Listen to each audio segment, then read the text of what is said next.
You're not you when you're hungry. I love you, John Adams. We're best friends. We always agree on everything. You know, me and old Johnny Boy here are the political team of the century. Try a Snickers. My name's Thomas, by the way. Oh, Thomas. You know, your opinions suck. You know what? You make the worst arguments I've ever heard in my life. Fight, fight, fight, fight, fight. You know what? Fight, fight, fight, fight, fight. Yeah!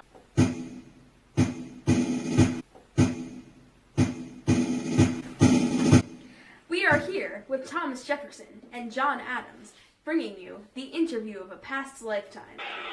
Beside me is Mr. Thomas Jefferson, who will explain his hard work and dramatic story. Hello, fellow Americans. Thank you, thank you. Okay, so, Thomas, in recent news we've heard you have won the presidency. What was it like for both you and Adams fighting so hard for this position in the election of 1800? Well, I think I could say that for both of us, this was a very emotional battle.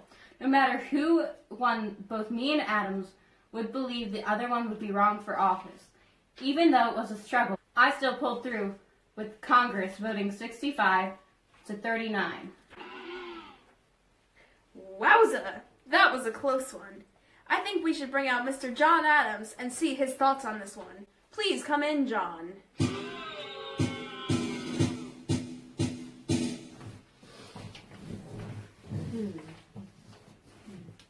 Now, you men were infamous for your many debates and how you didn't get along.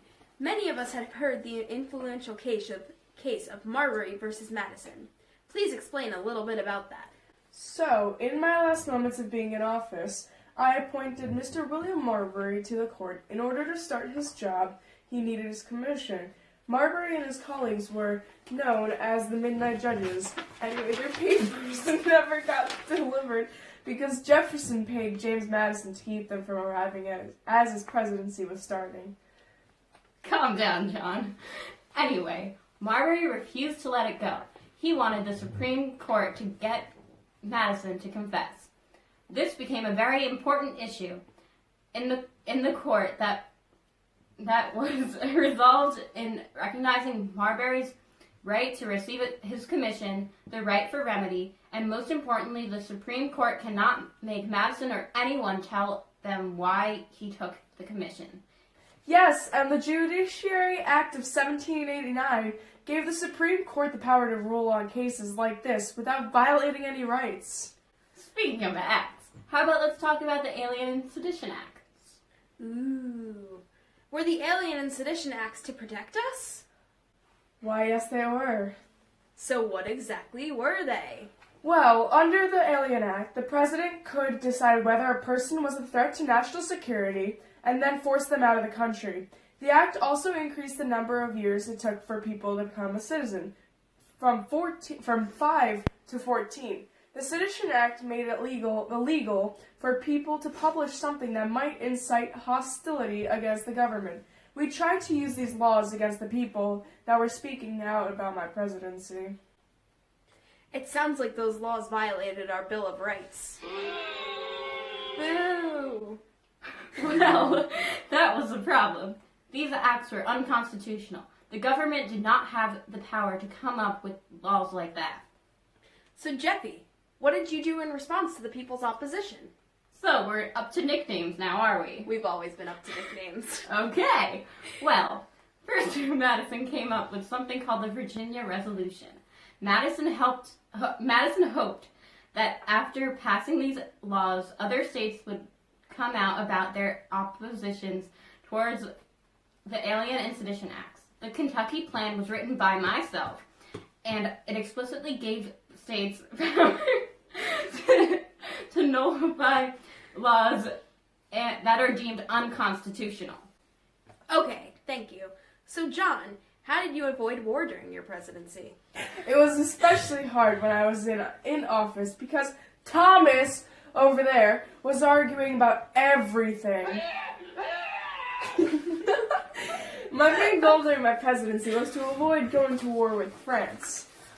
This was especially hard because our country did not have a set army and navy. This led to the X, Y, and Z affair. Oh, so can you explain a little bit about those two? I'm not familiar.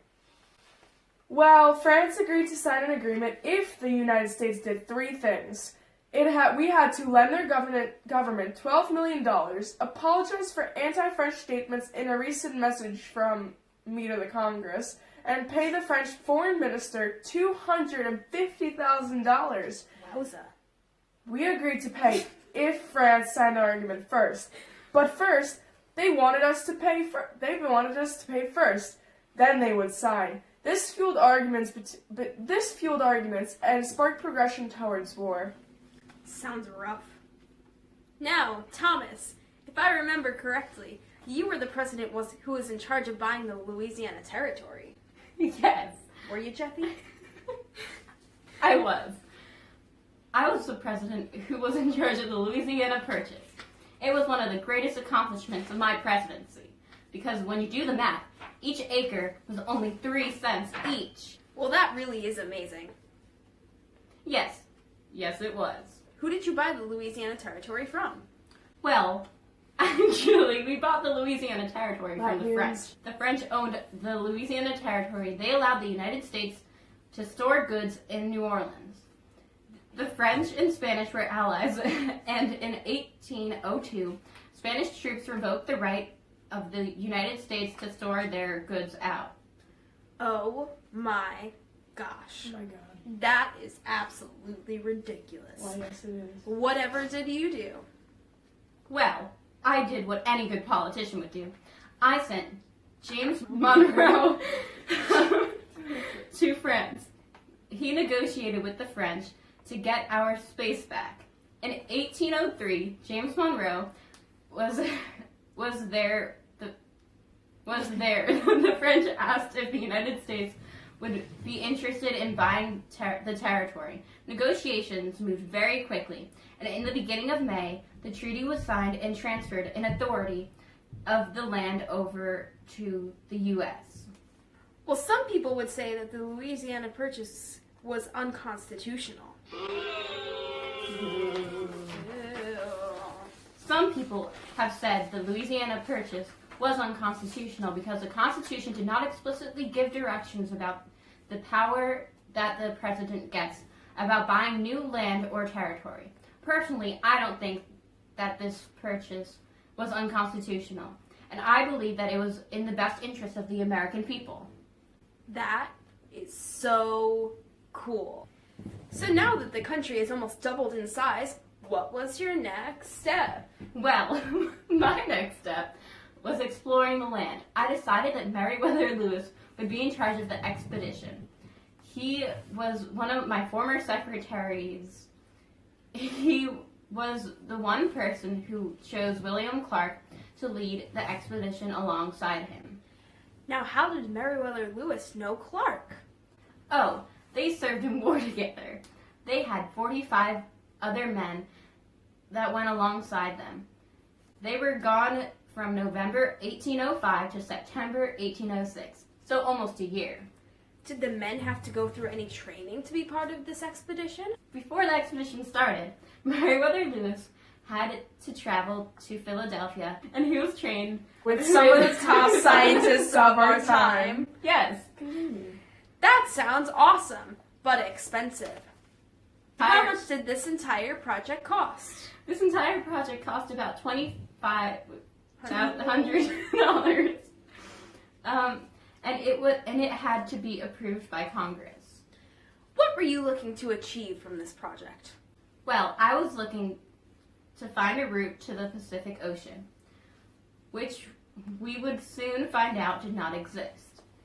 We were also looking for new natural resources, wanted to establish good relationships with the Native Americans of that area. What happened to the land after the expedition? 9 years later, Louisiana was the first state to be carved out of the territory. That is a great accomplishment. The Lewis and Clark expedition is a great project to have under your name, Jeffy. Congratulations. Thank you. Well, that's all the time we have for today, but join us next week when we will interview Donald Trump and Barack Obama Obama about Donald Trump's smooth transition into office.